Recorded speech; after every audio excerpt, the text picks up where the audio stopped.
Sabahları sizi yataktan neyin fırlattığını ya da stresli bir anda kalbinizin neden gümbür gümbür attığını hiç merak ettiniz mi?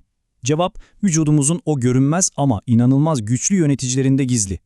Bugün işte bu kimyasal orkestranın iki usta şefine odaklanacağız. Adrenal ve gonadal bezler.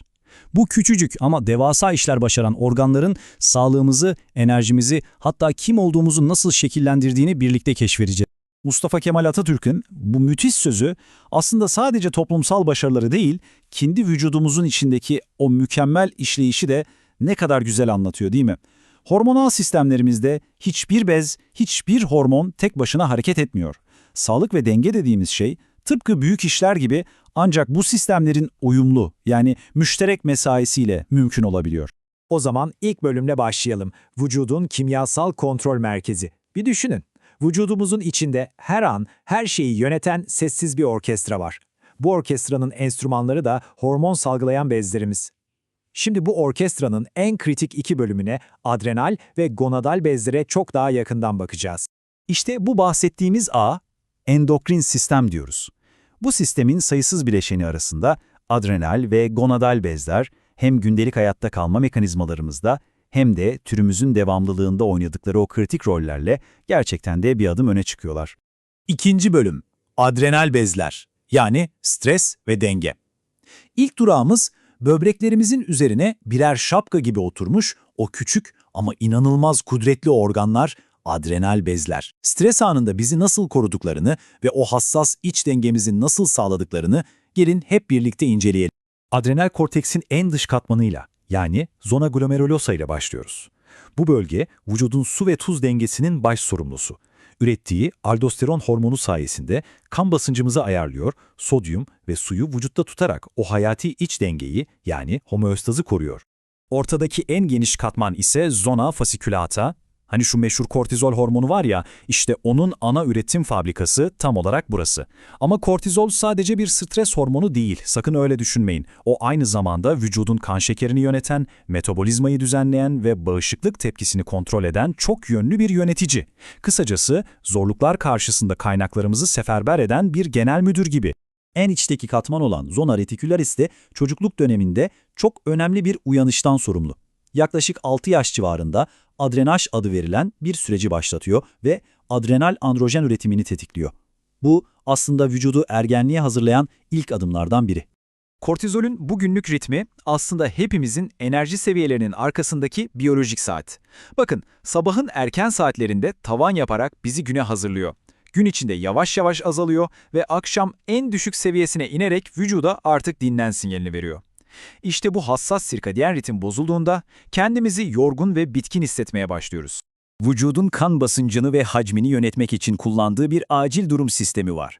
Renin-angiotensin-aldosteron sistemi ya da kısaca RAS. Bu sistem, böbreklerden başlayıp adrenal bezlerde biten karmaşık bir hormonal domino taşı etkisi gibi çalışıyor ve hayati bir tehlike anında kan basıncını hızla normale döndürüyor. Tam bir hayat kurtarıcı. Üçüncü bölüm, gonadal bezler, yani üreme ve kimlik. Adrenal bezlerin bizi hayatta tutma ve dengeleme görevini gördük. Şimdi ise sıra türümüzün devamlılığını sağlayan ve biyolojik kimliğimizi şekillendiren gonadal bezlere, yani kadınlarda overlere ve erkeklerde testislere geldi. Ekranda gördüğümüz bu anatomi var ya, aslında hepsi doğumdan çok daha önce atılmış hassas bir hormonal imzanın sonucu. Testosteron hormonunun varlığı ya da yokluğu bu yapıların erkek ya da dişi olarak farklılaşmasını yöneten o kritik anahtar. Biyolojik cinsiyetimizin temeli işte bu hormonal sinyalde yatıyor. LH ve FSH, üreme sisteminin iki kilit hormonu ama çok farklı stratejilerle çalışıyorlar. LH'ın yaklaşık 40 dakikalık kısacık yarı ömrü onu ani ve hızlı görevler için bir sprinter yapıyor, mesela ovülasyonu tetiklemek gibi. FSH ise yaklaşık 4 saatlik yarı ömrüyle folikül gelişimi gibi daha uzun soluklu süreçleri yöneten bir maraton koşucusu gibi.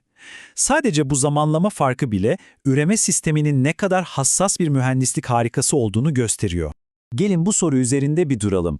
Jinekomasti, yani erkeklerdeki bu durum altta yatan hormonal dalgalanmalar hakkında bize ne söylüyor olabilir?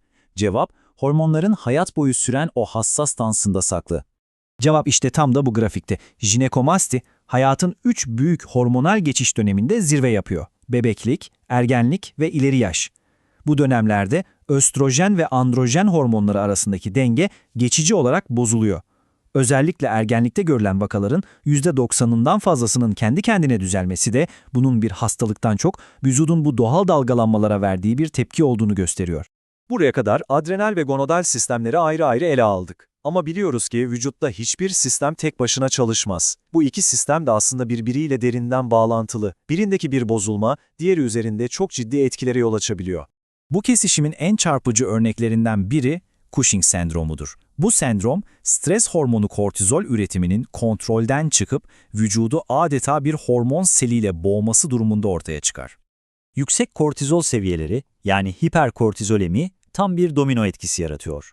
Bağışıklık sistemini zayıflatıp enfeksiyonlara davetiye çıkarıyor, kalp ve damar sistemini yıpratarak inme ve kalp krizi riskini katlıyor, hatta zihinsel sağlığımızı hedef alıp depresyon ve anksiyeteye yol açabiliyor. Yani tek bir hormonun dengesizliği bütün vücudu nasıl rehin alabiliyor görüyoruz. İşte sistemlerin kesiştiği o kritik nokta tam da burası. Aşırı kortizol, beyindeki hipofiz bezine bir dur sinyali gönderiyor. Bu sinyalde üreme sistemini yöneten gonadotropin hormonlarının salgılanmasını baskılıyor. Sonuç ne mi? Adrenal bezdeki bir sorun doğrudan doğruya kadınların menstrüel döngüsünü bozarak bir üreme sistemi problemine dönüşüyor.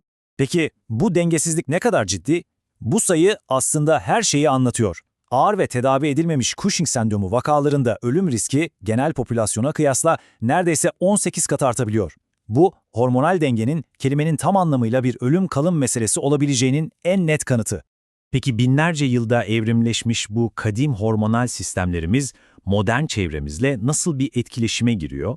Bu hassas dengeyi günümüzde neler tehdit ediyor? Modern yaşam, hormonal sistemlerimiz için yepyeni tehditler barındırıyor. Endokrin bozucu kimyasallar ya da EBK'lar, plastiklerden tarım ilaçlarına kadar artık her yerdeler. Bu kimyasalların en büyük tehlikesi vücudumuza girdiklerinde hormonlarımızı taklit etmeleri veya onların bağlanacağı yerleri işgal etmeleri. Yani vücudun o hassas iletişim ağını resmen sabote ediyorlar. Gördüğümüz gibi vücudumuzun iç iletişim ağı inanılmaz derecede karmaşık ve hassas bir denge üzerine kurulu. Bu durum da bizi son bir soruya getiriyor. Modern dünyada bu kadim dengeyi nasıl koruyabiliriz? Biyolojimiz, yaşam tarzımız ve çevremiz arasındaki bu karmaşık ilişkiyi anlamak artık sadece bilimsel bir merak değil, aynı zamanda gelecekteki sağlığımız için en önemli sorumluluğumuz.